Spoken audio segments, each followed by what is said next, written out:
জয় হিন্দ। আজকের তারিখ হচ্ছে 2 জুন। আজকের তারিখের গুরুত্বপূর্ণ কারেন্ট অ্যাফেয়ার্সের প্রশ্নগুলো দেখে নেব। আজকের প্রথম প্রশ্ন রয়েছে, কোন সংস্থা দ্বারা বিশ্বের প্রথম পশু স্বাস্থ্য রিপোর্ট জারি হয়েছে? এর সঠিক উত্তর হয়ে যাবে অপশান বি, বিশ্ব পশু স্বাস্থ্য সংগঠন, world organisation for animal health এর দ্বারা প্রথম পশু স্বাস্থ্য রিপোর্ট জারি করা হয়েছে। এই রিপোর্ট পশু স্বাস্থ্য সংগঠন দ্বারা প্রকাশ করা হয়েছে। এটি বিশ্বের পশু স্বাস্থ্যের পরিস্থিতি প্রথম বৈশ্বিক রিপোর্ট, মানে বিশ্ব স্তরে জারি করা হয়েছে এমন রিপোর্ট। এটা হচ্ছে প্রথম।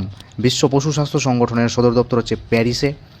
এর প্রতিষ্ঠা হয়েছে 1924 খ্রিস্টাব্দে। অফিস ইন্টারন্যাশনাল দেশ এপিটুজ এই নামে প্রথম এর প্রতিষ্ঠা হয়েছিল। বর্তমানে এটি পশু স্বাস্থ্য সংগঠন নামে পরিচিত। 2003 সাল থেকে এই সংস্থাটি স্বচ্ছভাবে পশুর রোগ সম্পর্কিত তথ্য ভাগ করে দেয় এবং পশু স্বাস্থ্যের উন্নতির জন্য কাজ করে, যা দেখায় যে একটি নিরোগ, সুস্থ, টেকসই পৃথিবী বজায় রাখা সম্ভব। 2 নম্বর প্রশ্ন, নিম্নলিখিত কোন রাজ্যে একটি পরিবার একটি উদ্যোক্তা অভিযান শুরু করা হয়েছে? এর সঠিক উত্তর হয়ে যাবে অপশান সি, অন্ধ্রপ্রদেশ রাজ্যে। অন্ধ্রপ্রদেশ সরকার প্রতিটি বাড়িতে একজন করে উদ্যোক্তার সংস্কৃতিকে বৃদ্ধি করার জন্য এই পরিকল্পনা শুরু করেছে, এক পরিবার এক উদ্যোক্তা। অন্ধ্রপ্রদেশের রাজধানী অমরাবতী। অন্ধ্রপ্রদেশের মুখ্যমন্ত্রী এন চন্দ্রবাবু নাইডু। রাজ্যপাল হচ্ছে সৈয়দ আব্দুল নজির। জাতীয় উদ্যান এখানকার পপিকন্ডা জাতীয় উদ্যান, Rajiv Gandhi national park, Shri Venkateswara national park.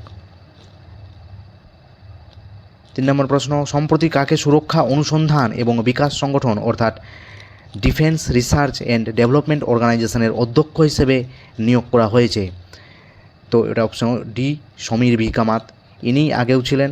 এর কার্যকাল শুধু 1 বছর বাড়িয়ে 2026 পর্যন্ত করা হয়েছে। 31 মে 2026 পর্যন্ত নিজের পদে ইনি বহাল থাকবেন। এখানে বিভিন্ন যারা রয়েছেন অধ্যক্ষ পদে তাদের সমস্ত লিস্ট এখানে দেওয়া রয়েছে, ভিডিও পোস্ট করে প্রত্যেকে দেখে নেবে।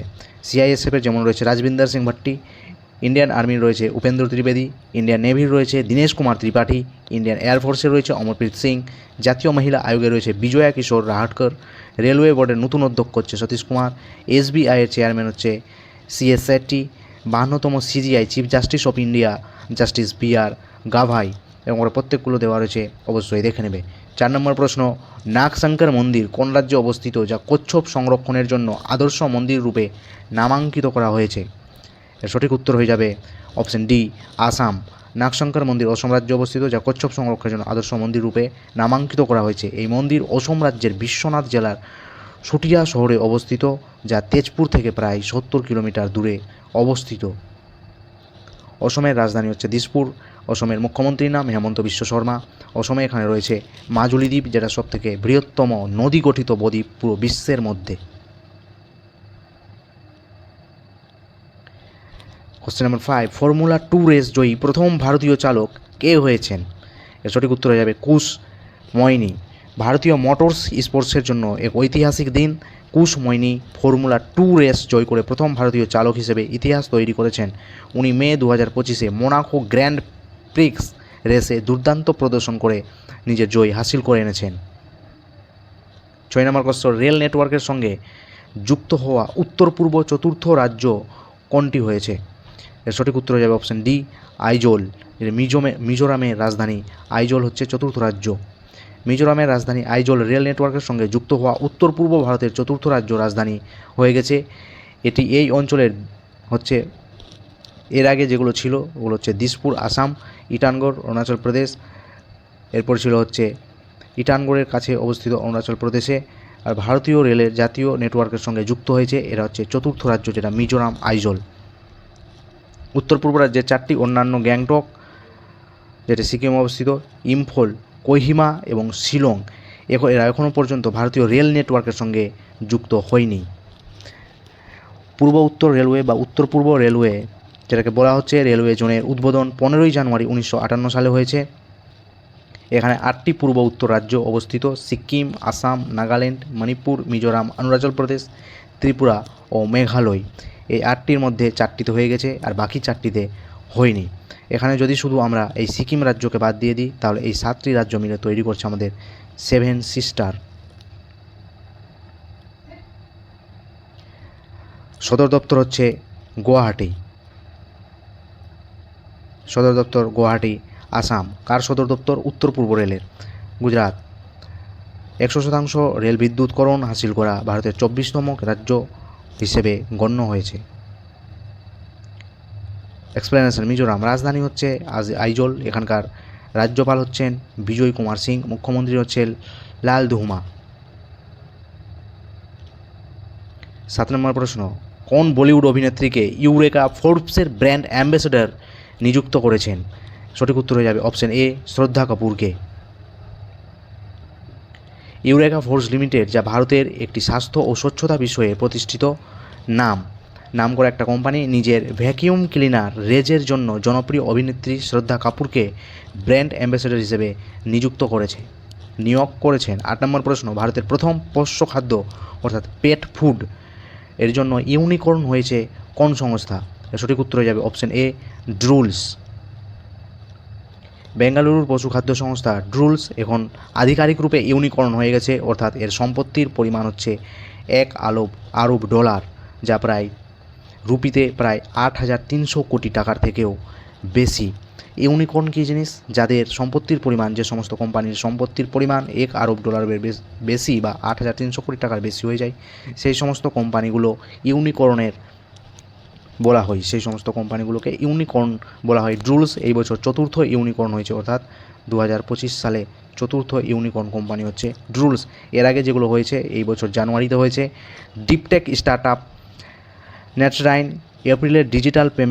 এপ্রিল মাসে যেটা হয়েছে ডিজিটাল পেমেন্ট কোম্পানি জাসপে, এবং মে মাসে লজিস্টিক প্ল্যাটফর্ম পোর্টার এই অধিকার হাসিল করেছে।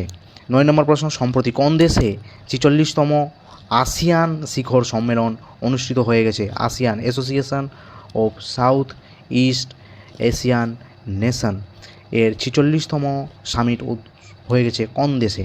এর সঠিক উত্তর হচ্ছে অপশন সি, মালয়েশিয়াতে। মালয়েশিয়ার রাজধানী কুয়ালালামপুর 26শে মে 46তম আসিয়ান শিখর সম্মেলন আয়োজন করেছে। এই বছর এই সম্মেলনের থিম ছিল সমাবেশের স্থিরতা, theme of inclusiveness and sustainability. এটা ছিল এই বছরের থিম। মালয়েশিয়া সম্পর্কে, মালয়েশিয়ার রাজধানী হচ্ছে কুয়ালালামপুর, এখানকার মুদ্রা হচ্ছে মালয়েশিয়ায় রেঙ্গিত, প্রধানমন্ত্রী হচ্ছে আনওয়ার ইব্রাহিম। এই যে মালয়েশিয়া দুই দিকে রয়েছে। 10 নম্বর প্রশ্ন, সম্প্রতি কাকে ওকলের ব্র্যান্ড অ্যাম্বাসেডর হিসেবে নিয়োগ করা হয়েছে? ওকলে হচ্ছে একটা সানগ্লাস কোম্পানি। সানগ্লাস কোম্পানির ব্র্যান্ড অ্যাম্বাসেডর হিসেবে সম্প্রতি নিযুক্ত করা হয়েছে শুভমন গিলকে। ভারতীয় টেস্ট যে খেলতে যাবে এই মাস থেকেই তার ক্যাপ্টেন হিসেবে নিয়োগ করা হয়েছে শুভমন গিলকে। তিনি হচ্ছে ওকলের ব্র্যান্ড অ্যাম্বাসেডর হিসেবে নিয়োজিত হয়েছেন এবং তাকে সানগ্লাস পরে আমরা এবার টেস্ট ম্যাচে দেখতে চলেছি। এখানে এশিয়ান নেশন সম্পর্কে দেওয়া রয়েছে, association of south east Asian nation, যেখানে সদস্য সংখ্যা হচ্ছে 11টি। Myanmar, Thailand, Cambodia, Singapore, Indonesia, Laos, Vietnam, Malaysia, Philippines, Brunei, আরেকটা এখানে রয়েছে দেশ যার নাম হচ্ছে তিমোর। এই তিমোর হচ্ছে 11তম সদস্য। দক্ষিণ পূর্ব এশীয় জাতিসংস্থা, সংক্ষেপে আসিয়ান নামে পরিচিত, দক্ষিণ পূর্ব এশিয়ার 10টি রাষ্ট্র, বর্তমানে 11টি রাষ্ট্র নিয়ে গঠিত। এটি একটি রাজনৈতিক ও অর্থনৈতিক সংস্থা যা 1967 সালে 8ই আগস্ট এর গঠিত হয়েছিল ইন্দোনেশিয়া, মালয়েশিয়া, ফিলিপাইন, সিঙ্গাপুর ও থাইল্যান্ড দ্বারা প্রতিষ্ঠিত হয়। পরে এগুলোতে Brunei, Cambodia, Laos, Myanmar, Vietnam, Timor Leste এর সদস্যপদ লাভ করে। আসিয়ানের সদর দপ্তর হচ্ছে জাকার্তা, যেটি ইন্দোনেশিয়াতে অবস্থিত। ভেরি ভেরি ইম্পর্টেন্ট, কবে প্রতিষ্ঠিত হয়েছিল, এর সদর দপ্তর কোথায়, এবং শেষ যে সদস্যপদ লাভ করেছে সেটি কোন দেশ? আজকের কোশ্চেন অফ দ্য ডে হচ্ছে কালাজোর, যাকে ভিসারাইল লেশমেনিয়াসিস বলা হয়, নির্মূল করার জন্য কতটি আফ্রিকান দেশ একটি সমঝোতা স্বাক্ষর করেছে? এর সঠিক উত্তর তোমরা অবশ্যই কমেন্টে জানাবে। আজকের এই পর্যন্তই সেশন ছিল। 10টা প্রশ্ন তোমাদের কেমন লেগেছে অবশ্যই নিজের মতামত দিতে পারো। আবার দেখা হবে, কালকের প্রশ্ন নিয়ে আলোচনা হবে। Thank you so much.